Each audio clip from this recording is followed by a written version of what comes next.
Oh, it says we're live. Peace. Greetings and welcome back once again. This is the Muna Yisrael, and this is the Lev Project, an extension of Solo Namis 101 and Take Time to Heal. We're trying to get back on course here, and so I wanted to keep up. Today's what, Wednesday? I missed yesterday. That's what. Okay, I'm not gonna. Today's Wednesday, so today's the underground review. For those of us who've been tuning in, um, it's tonight at 10 o'clock Eastern Standard Time, or whatever time it is in your time zone. So we're not gonna be able to read Lewis Hughes tonight, but most I willing will be able to meet tomorrow, and we're gonna have to read a substantial amount because we're a little bit behind. It's the day portion, and the last episode was the first time we did child awareness. It's Child Abuse Awareness Month in April, and so we're reading from this book here, Growing Up in Slavery. Last month, I'm not making this stuff up. This is what they have on the record, so I'm just acknowledging it in the context of reading our history and kind of getting different perspectives. So this is Growing Up in Slavery. This is the name of it. It has 10 narratives. And yesterday we read from Olada Equiano. And today we're going to read from Moses Roper. And so I know it's in the middle of the day, but I have to get it in where I could get it in. So shout out to everybody who's watching this on the replay. Before I came on, I saw somebody put something on social media. It's a wild day. It's always a wild day. But anywho, I saw somebody put something on social media and it had a picture, I guess, of a movie. I don't know what movie that is. I have to catch up on my movies. But it says it has someone in chains and then it has the Europeans behind them. And it says, if I had to experience something like this, I would hope to have grandchildren that would at least care enough about me to find out the truth about me. Let me show you the picture because we could screen share, right? So I'm going to try to screen share so you can see the picture. It resonated with me because this is what we're doing at the Left Project. We're caring enough about those who came before us to take a minute out of our day, or maybe 20, some days it may be 60 minutes, to care enough about those who came before us and their story, the joys, the hurts, the pain, and actually bring it back so that we can look at ourselves. So for those who've been faithfully tuning in, we vibing, we vibing. So let me screen share quickly so you can see. Where did it go? Hold on, let me see. Let me see if it oh, okay, now let me see if I try to screen share this, if you shall see it. It tells you what to share. Oh, here it is. Now take a look. You see it?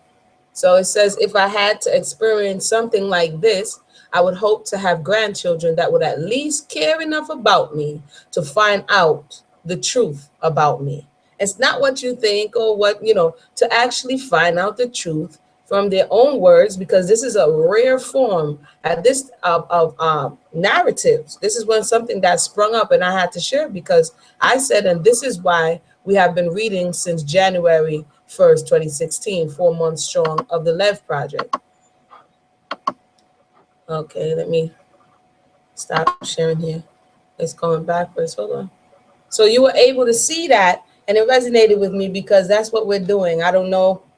Sometimes everybody gets up in a fervor. Oh, Black History Month, and then it's like, woo, on to other things. And it shouldn't be longer. Our history is more than a month, but how much time and energy are we putting into it? And I want to thank everybody who has stopped to send a message and say they appreciate this broadcast. And like I always say, I'm going to just keep holding it down until we get some more readers and some more people interested in coming in to hang out. I see another brother said he wanted to come back on again and come in the hangouts and read. I know it's at sporadic times. I'm a mommy, a wife, homemaker, and I gotta get it in where I fit it in. You understand? So definitely, Moses Roper, let me go ahead now. It says the horrifying, violent experience that Moses Roper, 1816, that's when he was born, related in his 1837 book, A Narrative of the Adventures and Escape of Moses Roper from American Slavery, captured the attention of all of England, which is where Roper was living. The name of one of his masters, Gooch, soon became a popular symbol for the worst kind of slaveholder, and Gooch's nightmarish methods of torture became legendary. The book went through 10 editions in 20 years and sold tens of thousands of copies, mostly in England, but also in the United States. The violence of Roper's narrative begins with his birth. His father was a white planter and his mother a half-white slave. It's interesting that we read in Moses Roper right now, and I'm gonna tell you why, and I'm gonna go into Moses Roper.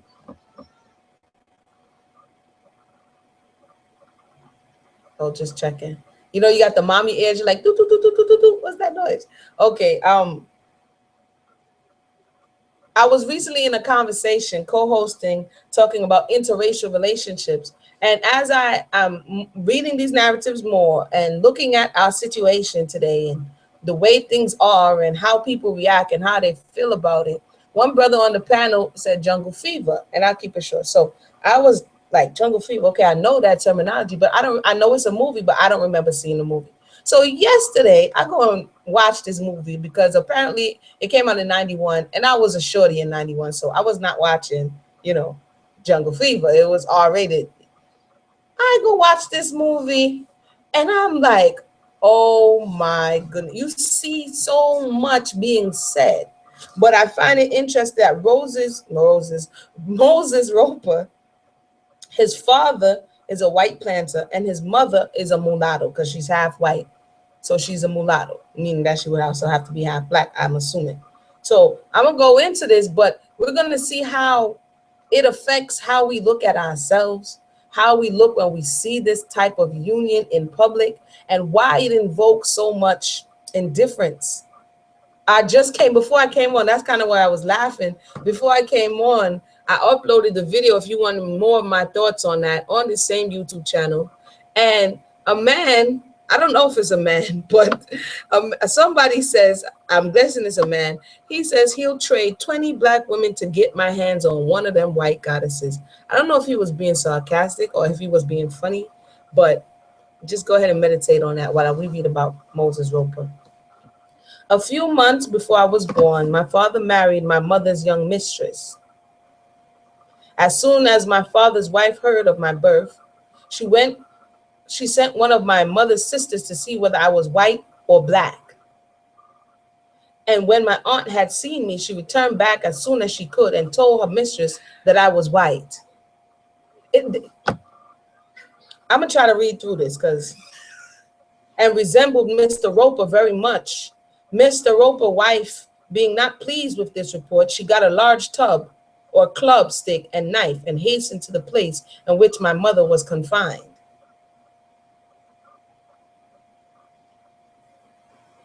So the father married the mother's the waiting maid, and his father, which is the European slave master or the planter, marries the mistress, meaning her employer. And she's aware that he laid with her helper. And so now she wants to know, what color is this child? And they say he's white. She went into my mother's room with full intention to murder me with her knife and club. You see the animosity, the indifference. It didn't even start yet. It's just getting started. But as she was going to stick the knife into me, my grandmother happened to come in, caught the knife, and saved my life. Roper was practically concerned with the importance of telling the truth and the difficulties this would cause. So in order to impress upon people the truth of the macabre events he relates, he takes care not to describe his own feelings. Instead, he calls them beyond description or professes to be unable to describe them and leaves them to the reader's imagination, or in one case, draws upon an elaborate analogy. The book thus seems to consist primarily of cold, hard facts rather than impressions. The passages below, which are not from the faint of heart, or they're not for the faint of heart, describe Roper's harsh treatment, several of his escape attempts, a surprising meeting he had during one of them, and some of the instruments of torture Mr. Gooch employed. So I got a new something in my arsenal because I didn't know that Mr. Gooch now became synonymous with just a really crude individual. Here I begin to enter into hardship. So this is just excerpts. It's not the entire portion. Of course, we're going to go ahead and look for these narratives after we finish the whole lot we already got to do. But this is the snapshot of the childhood for those who just joined us. So this will definitely fall under childhood abuse in Childhood Abuse Month of April. So many abuses of the child, but no one came to task. No one was held accountable for the most part. No healing has gone on, no recognition of these abuses, but yet still we are the world and we want to save the world and wonder why Black people and white people are still in this condition. Here I began to enter into hardships. He says, I was between 12 and 13 years old at this time and was sold to Mr. Hodge, a Negro trader. Here I began to enter into hardships after traveling several hundred miles. Mr. Hodge sold me to Mr. Gooch, the cotton planter. Kershaw County, South Carolina, not far from Columbia. He purchased me at a town called Liberty Hall, about 3 miles from home. As soon as he got home, he immediately put me on his cotton plantation to work.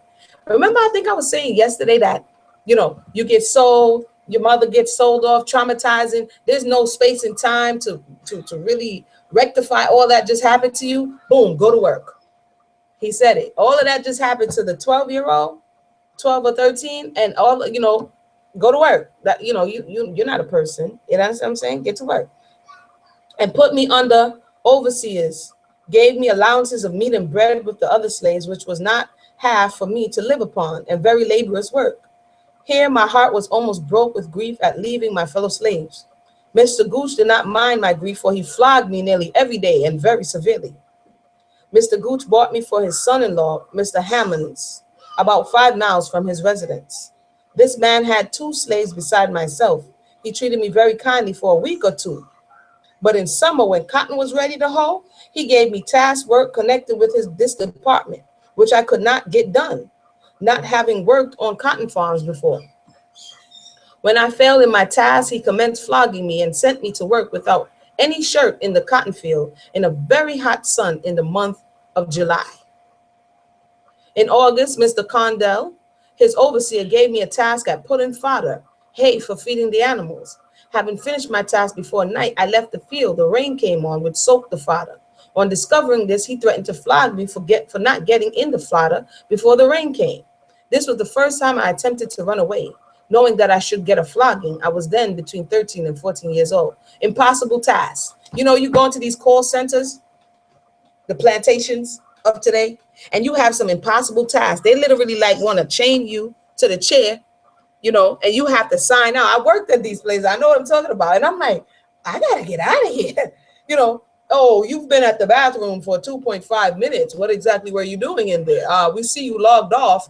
You understand? You have to produce this amount. It's the same thing, this unreasonable task. And if you don't meet it, you're penalized. They themselves are not even doing what they're requiring of you to do. Let's continue. It says, after this, having been determined from my youth to gain my freedom, I made several attempts, was caught, and got a severe flogging of 100 lashes each time.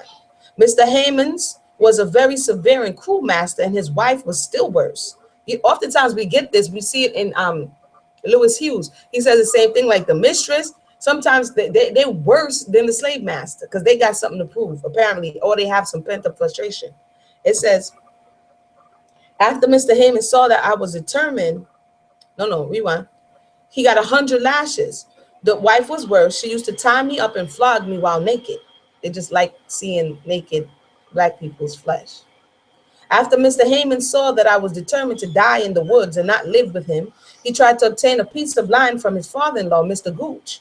Not having the means of purchasing it, he exchanged me for the land. As soon as Mr. Gooch had possession of me again, knowing I was averse to going back to him, he chained me by the neck to his chaise, 2-wheeled carriage. One moment, please. One moment.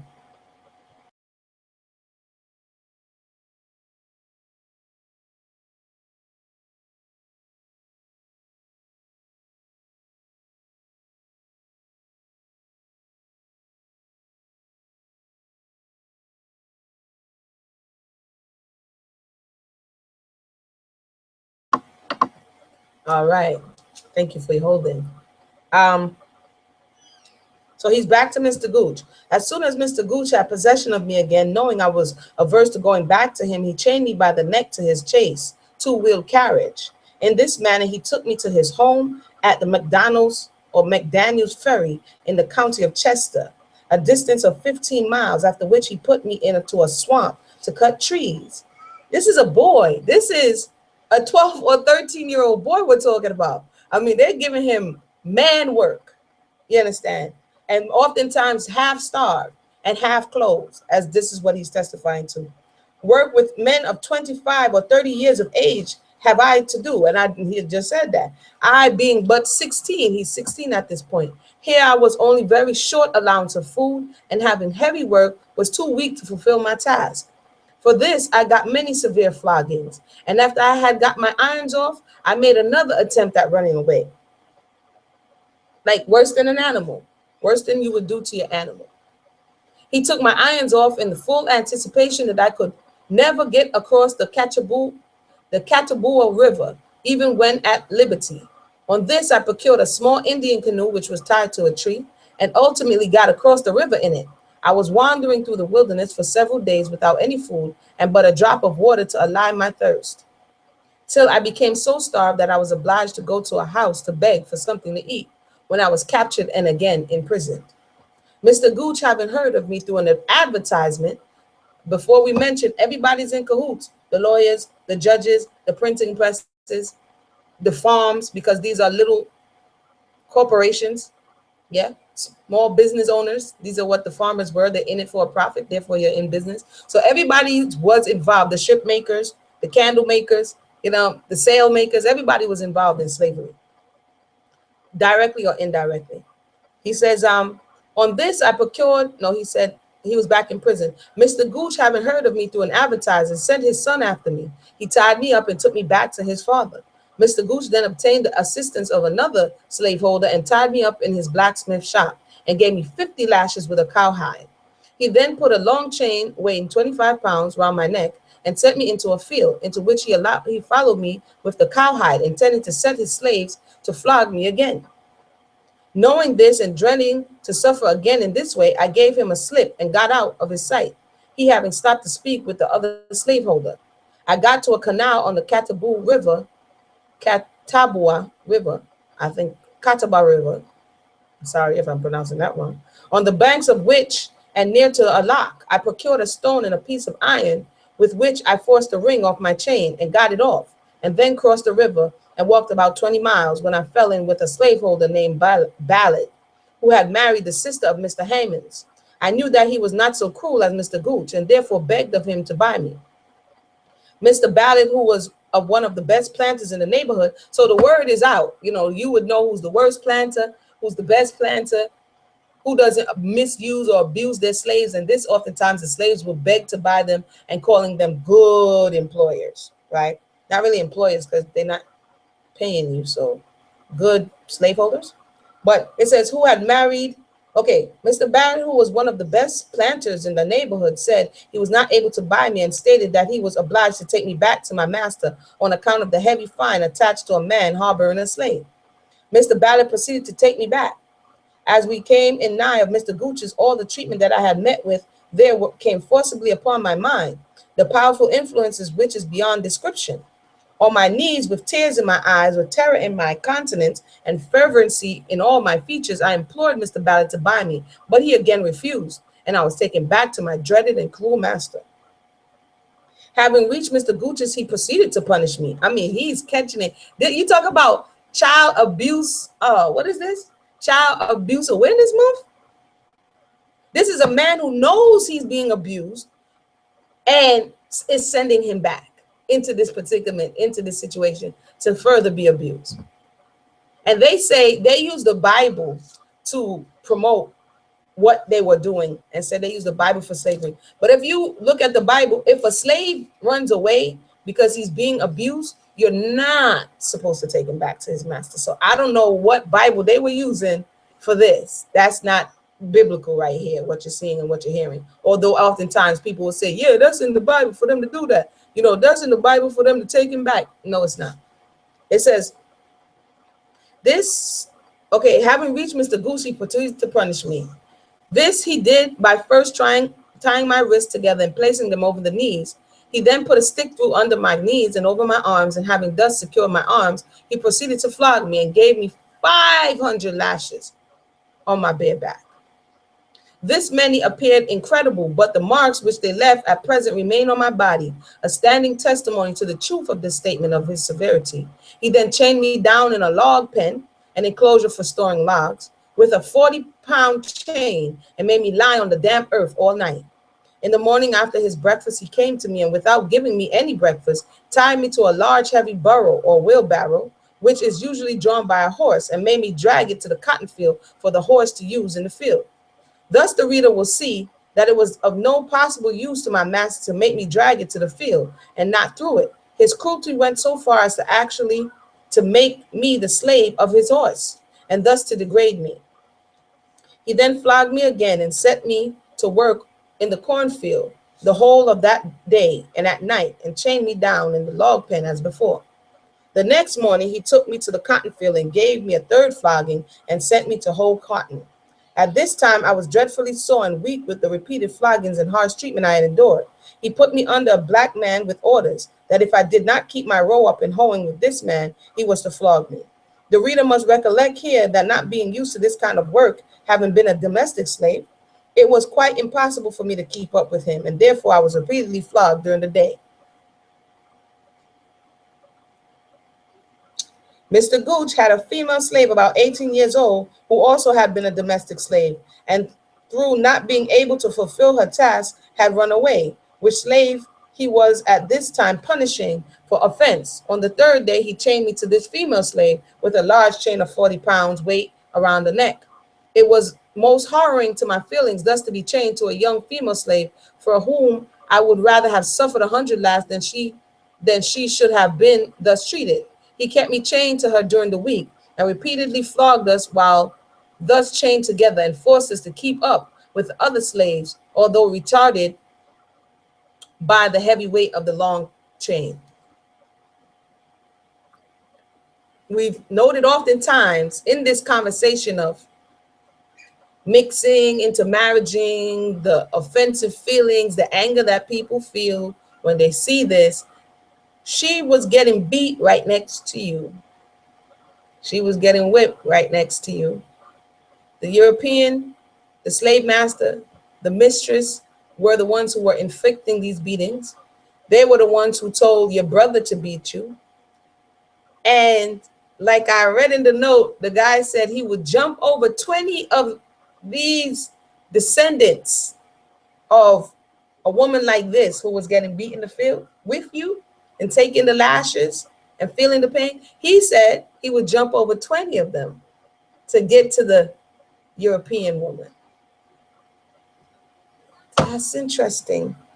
Here again, words are insufficient to describe the misery which possessed both body and mind while under this treatment, and which was most dreadfully increased by the sympathy which I felt for my poor degraded fellow sufferer. On the Friday morning, I entreated my master to set me free from my chains and promised him to do the task which was given me and more if possible, if he would desist from flogging me. This he refused to do until Saturday night, when he did set me free. Thus, most rather be ascribed to his own interest to preserving me from death, as it was very evident I could no longer have survived under such treatment. After this, though still determined in my own mind to escape, I mean, he was resolute, and he's still a teenager at this point. I stayed with him several months, during which he frequently flogged me, but not so severely as being before related. During this time, I had opportunity for recovering my health and using means to heal my wounds. And oftentimes, we've heard before that you had some of our people who were herbalists who understood. And actually, Lewis Hughes was testifying that his master was teaching him certain herbs and what to use. So there were herbalists and there were things that one would use to, one would use to heal their wounds. He says to find out my poor mother. I stayed with this master, Mr. Gooch, for several months, during which, and his name sounds wild too, Gooch, during which time we went on very well in general. In August 1831, this was my first acquaintance with any date. I happened to hear a man mention this date, and as it existed my curiosity, or excited my curiosity, I asked what it meant. They told me it was the number of the year from the birth of Christ. On this day, August 1831, some cows broke into a crib where the corn is kept and ate a great deal. For this, his slaves were tied up and received several floggings. But myself and another man, hearing the groans of those who were being flogged, stayed back in the field and would not come out upon, or not come up. Upon this, I thought to escape punishment. On the Monday morning, however, I heard my master flogging the other men who was in the field. He could not see me, being a field of Indian corn, which grows to a great height. Being afraid that he would catch me and dreading a flogging more than many others, I determined to run for it. And after traveling 40 miles, I arrived at the estate of Mr. Crawford in North Carolina. Remember, a lot of stuff was very rural at this space and time. You know, so if you're going to come to some kind of development, it's usually a small farm that's owned by a European that has interest to take you back.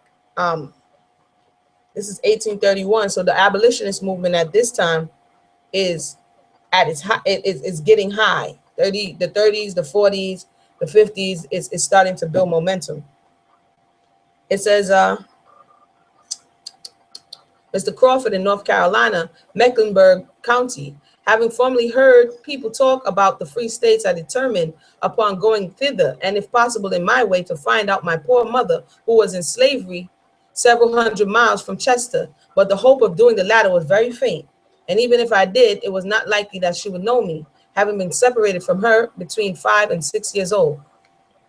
The first night I slept in a barn upon Mr. Crawford's estate, and having overslept myself, was woke by Mr. Crawford overseer, upon which I was dreadfully frightened. He asked me what I was doing there. I made no reply to him then, and he, making sure that he had secured a runaway, did not press me for an answer. On my way to his house, however, I made up the following story, which I told him in the presence of his wife. I said that I had been bound to a very cruel master when I was a little boy, and that having been treated very badly, I wanted to get home to see my mother. This statement may appear to some to be direct lie, but I understood the word bound. I considered it to apply to my case, having been sold to him and thereby bound to serve him, though still I rather hope that he would understand that I was bound as an indentured servant. When a boy till 21 years of age. Though I was white at the time, he would not believe my story on account of my hair being curly and woolly, which led him to conclude I was possessed of enslaved blood. So he's very high in color, but he has some features that indicate that there's some mixture. The overseer's wife, however, who seemed very much interested in me, said she did not think I was of African origin and that she had seen white men still darker than me. So because again, the construct of race was one that you can clearly tell who was a quote unquote slave and who was not. But we understand that race, you can't really, race is something that they made up. There's really nations and families. So she's attesting that, oh no, I've seen quote unquote white people who are darker than this. You understand what I'm saying? So that is that's very interesting. As you would see some other nations, the Grecians, the Italians, you know, different people from different spaces that they're classifying as white are really not white because that's a modern terminology, you know. And so she's testifying to breaking their own rules of appearances. Her permission prevailed, and after the overseer had given me as much buttermilk as I could drink and something to eat, which was very acceptable, having had nothing for 2 days, I set off for Charlotte in North Carolina, the largest two in the county. I went on very quickly the whole of that day, fearful of being pursued. The trees were very thick on each side of the road, and only a few houses at the distance of 2 or 3 miles apart. So the reason why, if we're looking at Mr. Gooch, he's the son of a slave master and of a mulatto mother, and the mistress being upset of this, and oftentimes they would enslave their own children. I mean, oh my goodness. I said it before. If we want to talk about deadbeat dad and the prototype of what a deadbeat dad looks like, you'd have to kind of look at slavery, because you can have what some would call bastardized children. You can abuse them, mistreat them, and pretend like they're not even yours.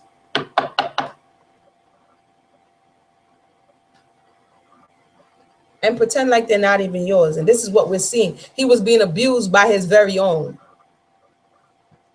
It says, sometimes it's just like, I think I'm gonna read half and half. I think I'm gonna read half and half. We're gonna pick it. No, let me see. Let's just keep going. It's not that long of a narrative. So he goes on to North Carolina. I went on very quickly the whole of that day, fearful of being pursued. The trees were very thick on each side of the road, and only a few houses at the distance of 2 or 3 miles apart. As I proceeded, I turned round in the direction to see if I was pursued, and if I caught a glimpse of any of the one coming along the road. I immediately rushed into the thickest part of the wood to elude the grass of that what I was afraid might be my master. I went on this way the whole day. At night, I came up with 2 wagons. They had been to market. The regular road wagons do not generally put up at inns, but encamp in the roads and fields. When I came to them, I told them the story I had told Mr. Crawford's overseer, with the assurance that the statement would meet the same success. After they had heard me, they gave me something to eat and also lodging in the camp with them. So he was passing at this point. I then went on with them about 5 miles, and they agreed to take me with them as far as they went, if I would assist them. This I promised to do. In the morning, however, I was much frightened by one of the men putting several questions to me. We were then about 3 miles from Charlotte. When within a mile of that town, we stopped at a brook to water the horses. While stopping here, I saw the men whispering and fancying. I overheard them say that they would put me in Charlotte jail when they got there. I made my escape into the woods, pretending to be looking after something till I got out of their sight. I then ran on as fast as I could, but did not go through the town of Charlotte, as had been my intention, being a large town. I was fearful it might prove fatal to my escape. Here I was lost at a loss. Here I was at a loss to get on, as houses were not very distant from each other, from nearly 200 miles. While thinking what I should do, I observed some wagons before me, which I determined to keep behind and never go nearer to them than a quarter of a mile. And this I traveled till I got to Salisbury. If I happened to meet any person on the road, I was afraid they would take me up. I asked them for how far the wagons had come on before, to make them suppose I belonged to the wagons. At night, I slept on the ground in the woods, some little distance from the wagons, but not near enough to be seen by the men belonging to them. All this time I had but little food, principally fruit, which I found on the road. On Thursday night, I got into Salisbury, having left Chester on the Monday morning preceding. After this, being afraid my master was in pursuit of me, I left the usual line of road and took another direction through Huntsville and Salem, principally through fields and woods. On my way to Caswell Courthouse, Roper was born in Caswell County, not far from the Virginia border. A distance of nearly 100 miles from Salisbury, I was stopped by a white man to whom I told my old story, and again succeeded in my escape. I also came up with a small cart driven by a poor man who had been moving into some of the Western territories and was going back to Virginia to move some more of his luggage. On this, I told him I was going the same way to Hilton, 13 miles from Caswell Courthouse. He took me in his cart and went to the Red House, a boarding house or hotel 2 miles from Hilton, the place where Mr. Michel or Mr. Michael, a slave trader, took me for when I was 6 years old, to go to the southern states. This was a very providential circumstance, for it happened that at the time I had passed through Caswell Courthouse, a fair election was going on, which caused the place to be much overcrowded or crowded with people and rendered it more dangerous for me to pass through. Sorry, 1 second. You know, reading gets you you're thirsty.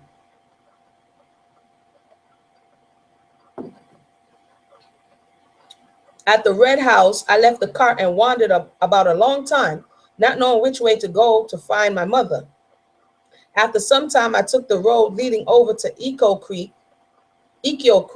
I shortly came up with a little girl about 6 years old and asked her where she was going. She said to her mother's, pointing to a house on a hill about half a mile. She had been to the overseer's house and was returning to her mother. I then felt some emotions arising in my breast, which I cannot describe, but will be fully explained in the sequel shortly. I took her, I told her that I was very thirsty and would go with her to get something to drink.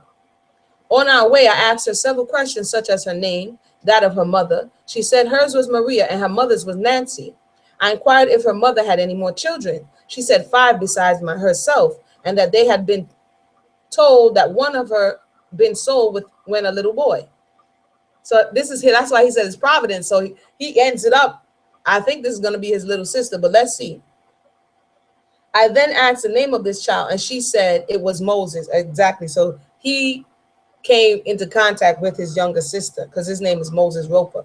These answers, as we approached the house, led me nearer and nearer to the finding out of the subject of my pursuit and of recognizing in the little girl the person of my own sister. At last, I got to my mother's house. My mother was at home. I'm all excited for him. I got goose pimples coming up on my arm. I asked her if she knew me. She said no. Her master was having a house built just by, and the men were digging a well. She supposed that I was one of the diggers. I told her I knew her very well and thought if she looked at me a little, she would know me, but this had no effect. I then asked her if she had any sons. She said yes, but none so large as me. I then waited a few minutes and narrated some circumstances to her attending my being sold in slavery and how she grieved at my loss. The mother's feelings on the dire occasion, and which a mother only can know, rushed to her mind because she had blocked it out. You know, oftentimes traumatic bonding, or not even traumatic bonding, blockage. We put blockages from trauma so that we can function. So she had blocked it out, it seems, and now he's jarring her memory and it's coming back. She says, here the mother's feeling on the dire occasion, and which a mother only can know, rushed to her mind. She saw her own son before her, for whom she had often or so often wept. They're gonna make me cry. She saw, and in an instant we were clasped in each other's arms amidst the ardent interchange of caresses and tears of joy. 10 years had elapsed since I had seen my dear mother. What could picture my feelings so well as I once more beheld the mother who had brought me into the world and had nourished me, not with the anticipation of my being torn from her maternal care when only 6 years old, to become the prey of a mercenary and blood-stained slaveholder. I put bloodthirsty all of it in. Let me check and make sure. He says, I say that picture so vivid in description of this part of my tale as the 7th and 8th verses of 42nd chapter of Genesis. And Joseph saw his brethren, and he knew them, but made himself strange unto them. And Joseph knew his brethren, but they knew not him. After the first emotion of the mother on recognizing her firstborn had somewhat subsided, could the reader not fancy the little one, my sister, as she told her simple tale of meeting with me to her mother, how she would say while the parent listened with intense interest, the man asked me straightly or directly of our state and our kindred, saying, is your father yet alive? And have you another brother? Doesn't that sound like what happened with Joseph when he realized and recognized his brothers, but they didn't recognize him? Or when at last I could no longer refrain from making myself known, I say I was ready to burst into a frenzy of joy. How applicable the first, second, and third verses of 42nd chapter. Then Joseph could not refrain himself before all them that stood by him, and he wept aloud and said unto his brethren, I am Joseph. Doeth my father still live? Then when the mother knew her son, when the brothers and sisters owned their brothers, he kissed all his brethren and wept over them. And after that, his brethren talked with him. The 15th verse. Let me go ahead and check here if anybody is on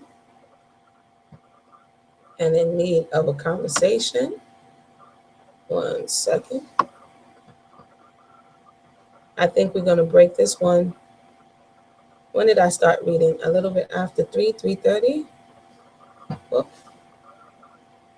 1 second. Okay. All right. All right. So we don't have any questions. I'm gonna read.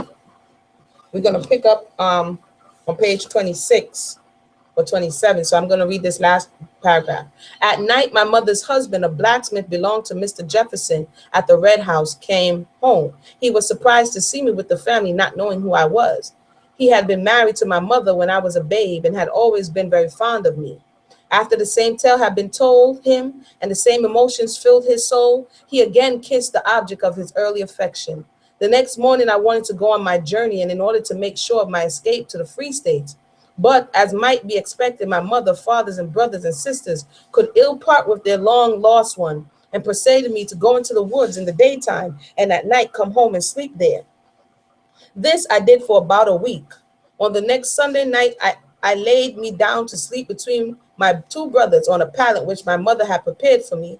About 12 o'clock, I was suddenly awoke and found my bed surrounded by 12 slaveholders with pistols in hand, who took me away, not allowing me to bid farewell to those I loved so dearly, to the Red House, where they confined me in a room the rest of the night, and in morning lodged me in jail of the Caswell Courthouse. And that's exactly what he was trying to escape, the Caswell Courthouse.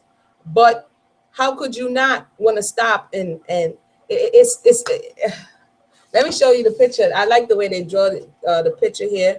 This is the picture. He's saying he was sleeping and they surrounded him and took him to jail. And so we're going to pick up and read the rest of his story. It's not even that long. We're going to pick up and read the rest of the story because as you hear, the babies just woke up and they turned up. So I don't want to, I'm going to pick up tomorrow and maybe we'll double up if the other one is not that long. Let me see. We're going to see how we're going to do it. But thank you for joining us. It's the Lev Project. The baby is over here shaking what it is he desires to eat. So I have to take, I have to go to do some baby business. So once again, my name is Amuna Yisrael. This is Solonomics 101, the Lev Project. I hope you enjoy yourself and hope to see you soon. And don't forget, Underground tonight. Let's see it and talk about it. 1.